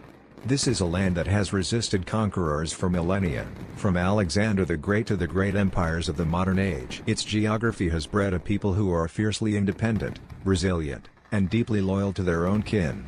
And their code, Pashtunwali, is a reflection of this land and its people. It is not a warrior code in the same sense as the others we have seen. It is not just for a specific class of soldiers. It is the code for the entire Pashtun people, an ancient, pre-Islamic system of ethics and conduct that has been passed down orally from generation to generation. It governs everything, from how you treat a guest to how you respond to an insult, from family matters to tribal politics. And at its very core is the concept of nung, or honor. You walk towards one of the fortified villages, a stranger in a strange land. As you approach, a man with a weathered face and a magnificent beard, dressed in a simple tunic and waistcoat, steps out to meet you. He sees you are a traveler, alone and far from home. And he invites you into his home. This is your first lesson in Pashtunwali, and it is perhaps its most important tenet, melmastia, or hospitality. You are led into a simple courtyard, seated on a rug, and offered tea and bread. The hospitality shown to you is not just a matter of being polite. It is a sacred, absolute, and unconditional duty. It does not matter who you are, what your religion is, or where you come from. As a guest in this man's home, you are under his protection. He and his family would be expected to defend you with their own lives if necessary, even if they had just met you. Even a mortal enemy, if he were to request shelter, must be taken in and protected as a guest. It is a profound and powerful expression of human dignity in a harsh and often dangerous land. Closely related to this is the principle of nanawati, or sanctuary. Any person, even a fugitive fleeing from justice, can approach a Pashtun and ask for asylum. To grant that asylum, to protect that person from their pursuers, is a sacred obligation. To refuse is to bring a deep and lasting shame, or sharm, upon oneself and one's family. But as you sit there, experiencing this incredible generosity, you become aware of the code's other, much harder, edge. This is the principle of badal, justice, which often translates as revenge. Just as hospitality is an absolute duty, so is the need to avenge a wrong. An insult, a theft, or a murder cannot go unanswered. To allow a slight against your honor or the honor of your family to pass is to be seen as weak and contemptible. This is not seen as simple vengeance, it is seen as the restoration of cosmic balance, of justice. This obligation can lead to blood feuds that last for generations, a cycle of violence where one act of revenge inevitably leads to another. The innkeeper of this system is the jirga, a council of tribal elders. When a dispute arises, a jirga is convened. These respected elders listen to both sides and then, based on the principles of Pashtunwali, they mediate a solution, their decision carrying the weight of ancient tradition. For centuries, this system of local, consensus-based justice has often been far more powerful and relevant to the people than any formal law imposed by a distant central government. You can now see the profound difference between this code and the others we have explored. The Spartans' loyalty was to the abstract idea of the state. The knights and the samurai's loyalty was to a feudal lord, a single man at the top of a pyramid. But the Pashtun's primary loyalty is to his kin, his family, his clan, his tribe. Pashtunwali is not an individualistic code. Your honor is not entirely your own. It is a shared commodity, a reflection of the honor of your entire family. Anthropologists and political scientists debate the role of Pashtunwali in the modern world. Is it a noble, ancient code of conduct that preserves social order and a fierce sense of identity in a difficult land? Or is it an anachronistic and rigid system whose emphasis on blood feuds and revenge contributes to the cycles of violence and instability that have plagued this region for so long? The answer, you suspect, is that it is both. As the evening draws on, you sit in the safety of your host's home, a guest protected by the sacred laws of Malmostia. You look out at the towering, moonlit mountains, and you can feel the immense weight of the code that governs this land. It is a complex and paradoxical system, capable of producing acts of breathtaking generosity and acts of unforgiving violence. It is a code that is not written in any book, but is etched into the very rocks of the mountains and into the proud, unyielding hearts of the people who call them home. You are sitting in the quiet courtyard of a Pashtun home, the high, rugged mountains standing as silent witnesses to a timeless code of honor. This feeling of an ancient, unwritten law, passed down through generations, begins to fade. We travel again, leaving the stark beauty of Central Asia behind, moving southeast, across the great plains of the Indian subcontinent. The air grows thick, warm, and humid, scented with spices and incense. You find yourself in a bustling city in ancient India, a world of vibrant color, teeming crowds, and a social structure of immense complexity and antiquity. Here, the warrior's code is not a matter of tribal custom, but of sacred, cosmic duty. You are here to learn of the Kshatriya Dharma. This society is ordered by a system known as Varna, or the caste system. At the top are the Brahmins, the priests and scholars who are the custodians of sacred knowledge. At the bottom are the Shudras, the laborers and servants. In between are the Vaishyas, the merchants and farmers, and just below the Brahmins are the Kshatriyas. The Kshatriyas are the traditional warrior, administrative, and ruling class. They are the arms and chest of society, their purpose to protect the people, to uphold justice, and to rule with strength and wisdom. To be born a Kshatriya is to be born with a specific and demanding set of responsibilities. The code that governs their life is their dharma. This is one of the most profound and important concepts in Hindu thought, and it is much more than just a code of conduct. Dharma can mean righteousness, cosmic law, virtue, duty, or the right way of living. It is the underlying order that holds the entire universe together. But this order is not the same for everyone. Every person has their own svadharma, their own personal duty, which is determined by their caste and their stage of life. The dharma of a priest is to study and teach the sacred texts. The dharma of a merchant is to create wealth for the community. And the sacred dharma of a Kshatriya is to fight. This is the source of the Kshatriya's greatest moral dilemma. How can it be a sacred duty to engage in violence, to kill, when the general principle of dharma is to cause no harm? This conflict lies at the very heart of the warrior's path, and it is most famously explored in the Bhagavad Gita, one of the most beloved and important texts in Hinduism. To understand this conflict, you are transported to the legendary battlefield of Kurukshetra. Two great armies, composed of the finest warriors of the age, are arrayed against each other, their banners snapping in the hot wind, the air ringing with the sound of trumpeting elephants and the blowing of conch shells. A great, catastrophic war between two families of cousins is about to begin. In a chariot at the head of one of the armies sits the great warrior Arjuna, the finest archer in the world, a perfect example of the Kshatriya class. His charioteer is his friend and mentor, Krishna. But as Arjuna looks out across the battlefield at the enemy army, he does not see anonymous foes. He sees his own family. He sees his great-grandfather, his revered teachers, his uncles, his cousins, his friends. And his heart breaks. He is overcome with grief and despair. His mighty bow slips from his hand. He slumps down in his chariot and tells Krishna that he cannot fight. "How can I kill my own kinsman?" he asks. "What victory is worth this slaughter? It is a terrible sin. It is better for me to be killed, unarmed and unresisting, than to participate in this."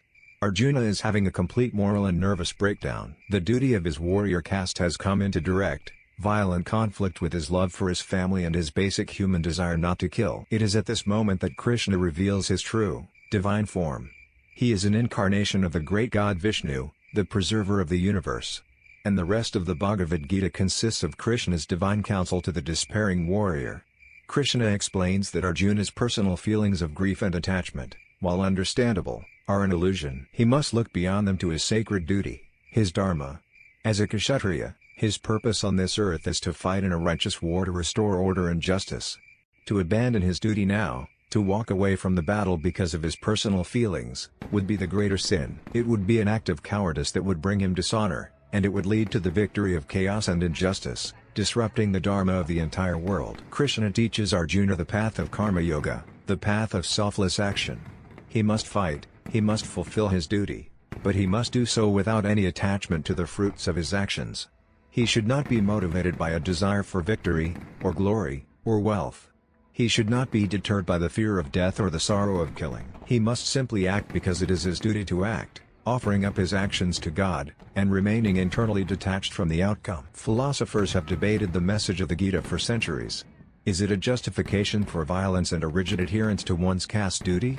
Or is it a profound and subtle allegory for the internal battlefield that exists within every human soul, the constant struggle between our own selfish desires and fears, and our duty to a higher purpose? You see how this code differs from the others. Pashtunwali was a code of the tribe. Chivalry was a code of a social class. The Spartan agoge was a code of the state. The Kshatriya dharma is a code of the cosmos. To fail in your duty is not just a personal dishonor or a betrayal of your lord, it is an act that disrupts the very fabric of the universal order. To be a warrior, in this view, is not a path to glory, but a sacred, and often deeply painful, responsibility. One might even see echoes of this in rituals like the Ashvamedh, the great horse sacrifice, a complex rite that a king would undertake to prove his sovereignty, an act that was as much a religious and cosmic statement as it was a military one. Back on the battlefield of Kurukshetra, the long dialogue is over. Arjuna, his doubts erased, his heart now calm and resolute, picks up his great bow. He has accepted his dharma. He is ready to fight. You are left to contemplate this profound and challenging warrior code, one that does not ignore the moral horror of violence, but instead contextualizes it within a vast framework of cosmic duty and spiritual detachment. The warrior's path is not one of glory, but one of necessity. The image of the warrior Arjuna, his face calm and resolute as he accepts his cosmic duty on the battlefield of Kurukshetra, dissolves into the Indian heat haze. The complex, philosophical world of Dharma fades away, and we are once again traveling, moving north and west, across the vastness of time and space.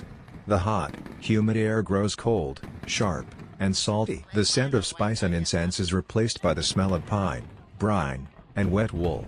You find yourself on the heaving, gray waters of the North Sea, the spray from the waves cold on your face. You are on a longship, a magnificent, dragon-headed vessel, its single square sail bellying in the wind. You have arrived in the world of the Norsemen, the Vikings, sometime in the 9th century. You look around at the crew of this vessel. These are not the uniformed, disciplined soldiers of Sparta, nor the serene, aristocratic samurai. These are free men, farmers, traders, and adventurers, their faces weathered by the harsh sun and sea salt, their beards braided. They are dressed in practical, hard-wearing wool and leather, some with a shirt of mail, others with only a thick leather jerkin for protection. They carry round wooden shields, painted with bold designs, long spears, and their most prized possessions, a heavy, sharp-bladed axe or a fine, pattern-welded sword. They are a war party, bound together not by law, but by a sworn oath of loyalty to the chieftain, the Jarl, who stands at the tiller, his eyes fixed on the misty horizon. The code that governs these men is not written in any book of philosophy, it is a raw, pragmatic, and powerful code of personal honor. The ideal they aspire to is to be known as a drinker, a man of worth and valor. At the very heart of the Viking worldview is a concept that is more important than gold, more important than land, and even more important than life itself. It is a man's reputation, his domsworth, or word of judgment, what people say of him after he is dead. In the great collection of Norse wisdom poems known as the Hovmal, there is a famous verse that perfectly captures this belief. Cattle die, kinsmen die, you yourself will also die, it says, but the word of fame will never die, for him who is a good one. Wealth could be lost, family could pass away, but a good name, earned through great deeds, was the only true immortality a man could achieve. Every part of their code was built upon this foundation. Courage in the face of overwhelming odds was essential. To be branded a nivingr, a coward, was the ultimate shame, a social death far worse than a physical one. Loyalty to one's chieftain was also absolute. The Jarl was expected to be a great ring giver, a man who generously distributed the spoils of a raid, the silver arm rings, the fine weapons, the gold, among his warriors. In return, his men, his personal retinue known as the herd, owed him their swords and their lives. They were expected to fight to the death to defend him, for his glory and his reputation were a direct reflection of their own. But this was a practical code for a hard world. While boasting around the campfire was a common pastime, a man's words had to be backed up by his actions. A warrior who boasted of his bravery but shirked from the shield wall was an object of contempt and ridicule.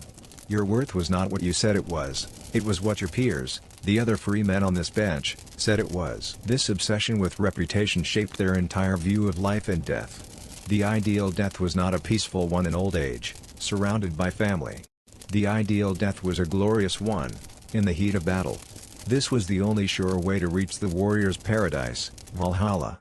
It was not a heaven open to all. It was the hall of the slain, a great, raucous mead hall in Asgard, the realm of the gods, where only the souls of the bravest warriors who died in combat were permitted to enter. It was believed that the Valkyries, the supernatural warrior maidens of the god Odin, would fly over the battlefield, choose the most heroic of the slain, and escort them to Valhalla's gates. There, they would spend their afterlife feasting, drinking, and fighting every day, honing their skills until the end of time, when they would be called upon to fight alongside the gods in the final, apocalyptic battle of Ragnarok. This belief transformed the terror of a violent death into the ultimate career goal. You look at the men on the ship. Some are talking and laughing, others are quietly sharpening the edge of an axe with a whetstone. Some are the famed berserkers, champions who were said to be able to enter a trance-like battle fury, howling like wolves and biting the edges of their shields, seemingly immune to pain. Whether this was a form of ritual magic, a psychological state, or simply a terrifying story to frighten their enemies, it represented the ultimate expression of Viking warrior rage. Historians debate the primary driver for the Viking Age. Was it land scarcity in their Scandinavian homelands, or was it, as many now believe, primarily a quest for portable wealth and, most importantly, for the fame and reputation that came with it? Looking at the grim, excited anticipation on the faces of these men as their longship cuts through the grey water, you sense that the stories that will be told of their deeds are just as important as the silver they hope to gain. This warrior code is a stark contrast to the others we have seen. It lacks the deep philosophical introspection of Bushido. It lacks the complex religious and courtly rules of chivalry. And it lacks the all-encompassing state control of the Spartan agoge. It is a raw, personal, and peer-based system of honor. It is the code of the ambitious entrepreneur as much as the soldier. The misty coastline of what is perhaps England or France looms larger on the horizon. The men on the ship begin to stir, picking up their shields, checking their helmets. The time for talk is over, and the time for action is near. You understand now what drives them. They are not fighting for a god, or for a king, or for a sophisticated ethical system. They are fighting for their story. They are fighting for a name that will be remembered with honor around the long fires of their homeland, a name that will outlive their own brief, violent, and glorious lives. The grey, cold waves of the North Sea crash against the side of the Viking longship and then dissolve into mist. Our journey takes a dramatic leap, across a vast ocean and into a different hemisphere. The chill in the air is replaced by a thick, humid heat that smells of tropical flowers, damp earth, and the smoke from thousands of cooking fires. You are in the heart of the Aztec Empire, in the magnificent island city of Tenochtitlan, sometime in the late 15th century. This is a world of breathtaking beauty and brutal, sacred violence, governed by a warrior code utterly alien to any we have seen before. The city itself is an engineering marvel, a vast metropolis built on an island in the middle of a lake, connected to the mainland by long, stone causeways. Canals serve as streets, plied by thousands of canoes. In the center of the city, the Great Temple, a massive, twin-peaked, stepped pyramid, rises towards the sky, a man-made mountain dedicated to the gods. This is a civilization at the height of its power, and that power is maintained by its formidable warrior societies. You see them in the marketplace, their presence commanding immediate respect. They are the elite, the veterans of dozens of battles. They are the Eagle Warriors and the Jaguar Warriors. Their appearance is stunning. The Eagle Warriors wear spectacular costumes made from the feathers of their sacred bird, their heads covered by elaborate helmets carved to look like the head of an eagle, with the warrior's own fierce face peering out from the open beak. The Jaguar Warriors are draped in the spotted pelts of the jaguar, the most powerful predator of the jungle, their own faces framed by the animal's snarling, fanged jaws. These men are not born into a noble class, they are commoners who have achieved their high status through one thing only: their courage and success on the battlefield. But success, for an Aztec warrior, was measured by a standard that would have been baffling to a Spartan, a samurai, or a Viking. For them, the primary goal in battle was not to kill the enemy. In fact, killing an opponent on the battlefield was often seen as a clumsy, inefficient, and somewhat wasteful act. The highest honor, the only path to advancement and glory, was to capture an enemy warrior alive and, if possible, unharmed. The reason for this strange objective lies at the very heart of Aztec cosmology. The Aztec gods, particularly the powerful sun god and god of war, Huitzilopochtli, were not sustained by prayers and simple offerings. They were sustained by human life itself. They believed that the universe was in a constant, precarious balance, and that the sun would cease to rise each morning if it was not nourished with the most precious substance imaginable, the human heart. The captured warriors were not to be enslaved or held for ransom. They were the sacred food of the gods. This belief gave rise to a unique form of conflict known as the Xochitl, or the Flowery War. These were not wars of conquest. They were prearranged, ritualized battles fought between the Aztecs and their traditional enemies, like the powerful city-state of Tlaxcala. The time and place of the battle would be agreed upon beforehand. The objective for both sides was not to gain territory, but simply to fight with honor and to take as many high-quality captives as possible for future religious sacrifices. It was war as a sacred, necessary, and recurring cosmic ritual. The Aztec warrior's weapon of choice was a perfect reflection of this goal. He did not carry a steel sword designed for piercing and killing. He wielded a macuahuitl, a weapon that looked like a heavy wooden paddle or club, edged with rows of razor-sharp blades of obsidian, or volcanic glass. It was a terrifying weapon, capable of inflicting horrific injuries, but it was designed primarily to maim, to disable, and to club an opponent into submission so that he could be captured, not to kill him cleanly. And what of the captive's fate? To our modern sensibilities, it seems like a pure horror. But in the Aztec worldview, to be chosen for sacrifice was the most noble and honorable death a warrior could hope for. The captive was often treated with great respect in the days leading up to the ceremony, dressed in the fine clothes of the god he was to be sacrificed to. When he was led up the steep steps of the great temple, he was participating in a sacred act of cosmic importance. His death was not an end, it was a transformation that guaranteed the survival of the universe, and it secured him a glorious afterlife. This was the concept of the flowery death. Any warrior who died in this way, either on the battlefield or on the sacrificial stone, was believed to travel to a special warrior's paradise. For 4 years, his soul would have the honor of accompanying the sun on its daily journey across the sky, from sunrise to noon. After that, his soul would be reincarnated as a beautiful hummingbird or a butterfly, destined to live forever among the flowers, sipping nectar for all eternity. Anthropologists debate the primary motivation for this system. Was it a purely religious conviction, a society locked in a genuine, terrifying belief that the world would end if the sacrifices stopped? Or did it also serve a brutal political purpose, a form of state-sponsored terror designed to intimidate and control the other peoples of the Valley of Mexico? The answer is likely a complex mix of both. You see how profoundly this code differs from the others. A Viking sought a glorious death in battle to prove his own worth and earn his place in Valhalla. An Aztec warrior sought to give a glorious death to his enemy on the altar, and in doing so, earn his own place in a flowery paradise. The ultimate act of courage was not taking a life, but taking a captive. The afternoon sun beats down on the stone causeways of Tenochtitlan. You see a young jaguar warrior, his spotted pelt draped over his shoulders, walking with a proud and steady gait. He is not carrying a bloody trophy. He is escorting a captive warrior from a recent flowery war. There is no sign of hatred between them.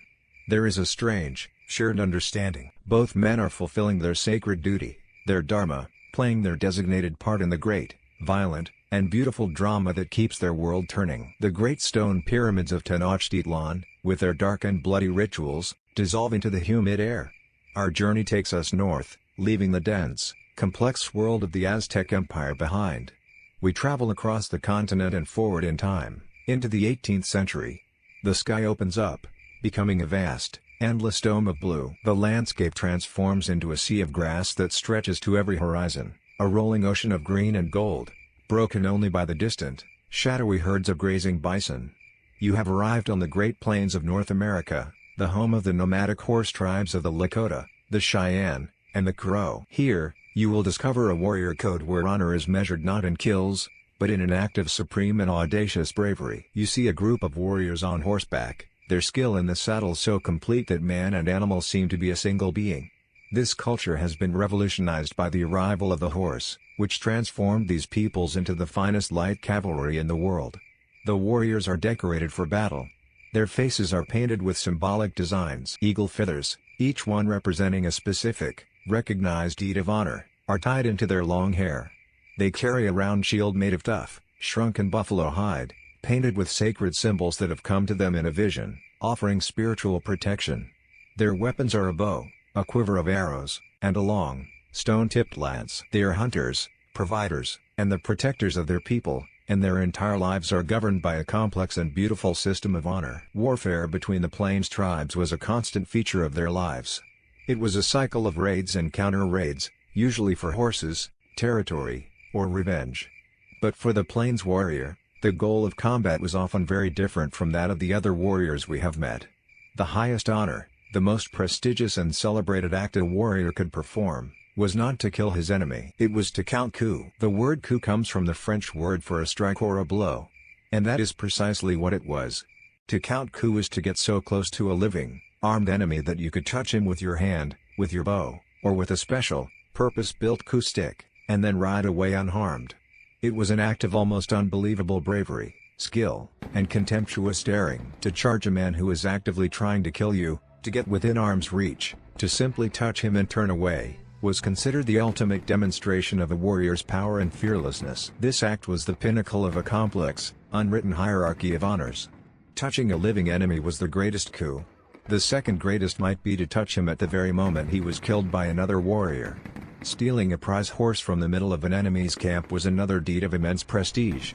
Taking an enemy's weapon or his shield in hand-to-hand combat was also a high honor. Killing an enemy was, of course, a notable and respectable deed, but it often ranked lower on the scale of glory than a successful, non-lethal coup.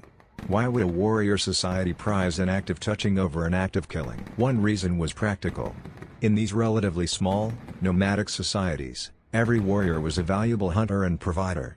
A code that encouraged demonstrations of bravery rather than a fight to the death helped to minimize casualties and preserve the strength of the tribe. But the primary reason was philosophical. It took far more skill, speed, and spiritual power, what they might call medicine, to successfully count coup on a dangerous enemy than it did to simply shoot him from a distance with an arrow. It was the ultimate test. A warrior's standing within the tribe was a direct result of the coups he had successfully counted. After a raid, the warriors would gather before the entire village, and one by one, they would publicly recount their deeds in a formal ceremony. A warrior would strike a pole or a post with his coup stick and declare, "I touched the first enemy, and I am alive to tell of it." His claim had to be verified by the other warriors who had witnessed the act. A man's honor depended on this public recognition by his peers. To be caught lying or exaggerating one's deeds was a source of profound and lasting shame. The feathers a warrior wore were not mere decoration, they were his resume, a visible record of his courage, each one marking a specific, witnessed, and acknowledged coup. The coup stick itself was a fascinating object. It was not a weapon. It was a long, slender staff, often decorated with intricate beadwork, eagle feathers, and strips of fur. Its only purpose was for the sacred act of touching an enemy. To carry this into battle instead of a more deadly weapon was a statement of supreme self-confidence. Anthropologists debate the history of this unique warrior code. Was this focus on ritualized, low-casualty warfare the historical norm for these tribes? Or did it become more elaborate and widespread after the introduction of the horse in the 17th and 18th centuries? The horse made the lightning-fast raids and individual displays of equestrian skill that are central to counting coup much more feasible. You see how this code stands in contrast to the others. The Aztec warrior captured his enemy to serve a cosmic, religious purpose. The Viking sought death in battle to earn his own glorious afterlife. The Plains warrior sought to risk death in the most daring way possible in order to enhance his prestige and reputation here, in the world of the living. His goal was not to take a life, but to demonstrate his spiritual power by coming face to face with death and gracefully dancing away from it. You watch as a young warrior, his face painted, his best horse restless beneath him, prepares to join a raiding party. He holds his coup stick, its feathers fluttering in the prairie wind. He is not filled with a grim resolve for killing. He is filled with a nervous, excited energy. He is about to enter into a sacred and dangerous game, a deadly dance of honor where the greatest prize is not his enemy's life, but a simple touch, a story that he can tell his people, and a new feather to wear in his hair. You are left to contemplate a warrior code where the highest form of courage is found not in the act of killing, but in the sublime and audacious art of the near miss. The image of the young plains warrior, his face painted for a dance with danger rather than a fight to the death, fades into the vast, open sky of the American prairie. His unique code, one that prized the audacity of bravery over the act of killing, is the last stop on our long journey. We have traveled across continents and through millennia, visiting the training grounds, battlefields, and council fires of some of history's most formidable warrior cultures. Now, we return to the present, to our own quiet space, to reflect on the echoes of these ancient codes. We began with the silent, disciplined Spartans, their entire lives dedicated to the strength of their shield wall. We traveled to feudal Japan and sat with the serene samurai, who contemplated the falling cherry blossoms and sought to master not just his sword, but his own mind and his own death. We saw the gleaming, contradictory knight of medieval Europe, sworn to God and his lady, his code a beautiful and often unachievable dream of honor. We returned to Sparta to witness the agoge, the brutal furnace that forged poison to human weapons for the state. We sat as protected guests in the high mountains of Afghanistan, learning the Pashtunwali's absolute laws of hospitality and revenge. We stood on the battlefield of Kurukshetra and felt the immense, cosmic weight of the Kshatriya's dharma. We sailed the grey seas with the Vikings, who fought and died for a good name that would outlive them. We saw the Aztec warrior, who sought a flowery death for his captives to feed the gods. And we rode over the Great Plains, where honor was found in a simple, daring touch. On the surface, these codes are a world apart, born from vastly different cultures, landscapes, and beliefs. But beneath their unique rituals and diverse virtues, they all sought to answer the same fundamental, paradoxical questions. In a world of violence and chaos, how do you create order? How do you forge a bond of absolute trust between people whose profession is killing? And most importantly, how do you give meaning to a life of conflict and a death that is so often brutal and premature? The code was the answer. It provided a framework for violence, a purpose for sacrifice, and an identity for the warrior himself. To be a samurai was to follow Bushido. To be a Spartan was to be a graduate of the agoge. The code was not just a set of rules they followed, it was the very definition of who they were. And though the worlds that created these codes have long since vanished, their echoes still resonate in our own time.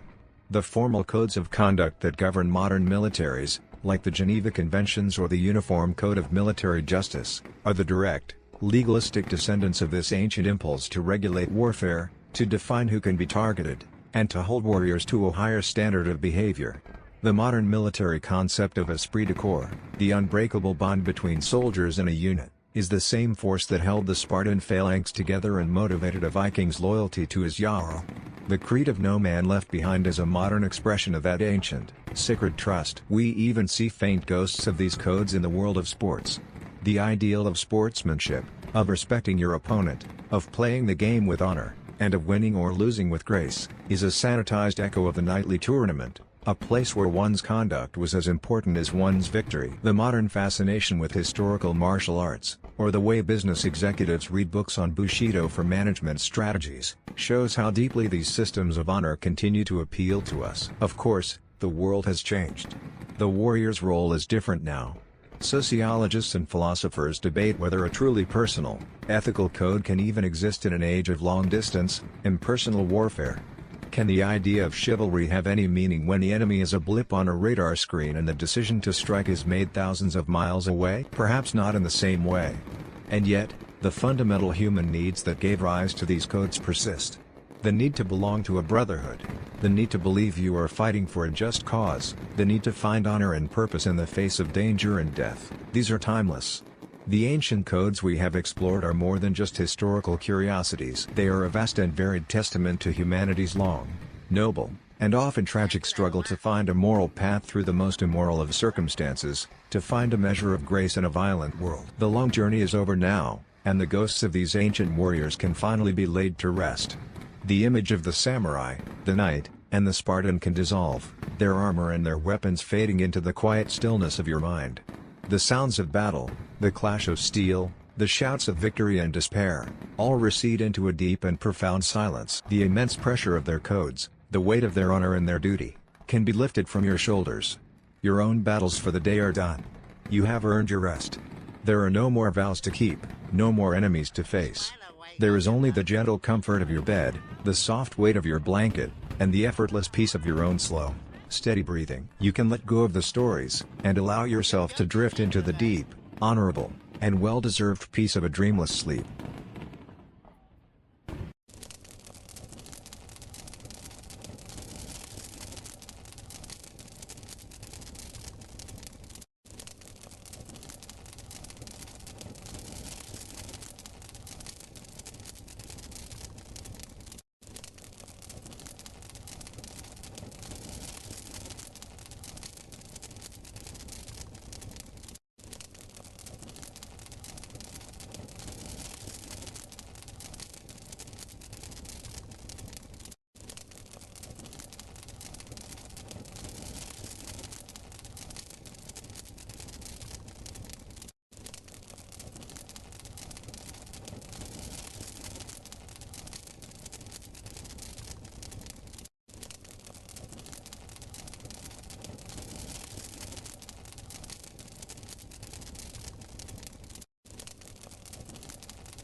Whole world asleep.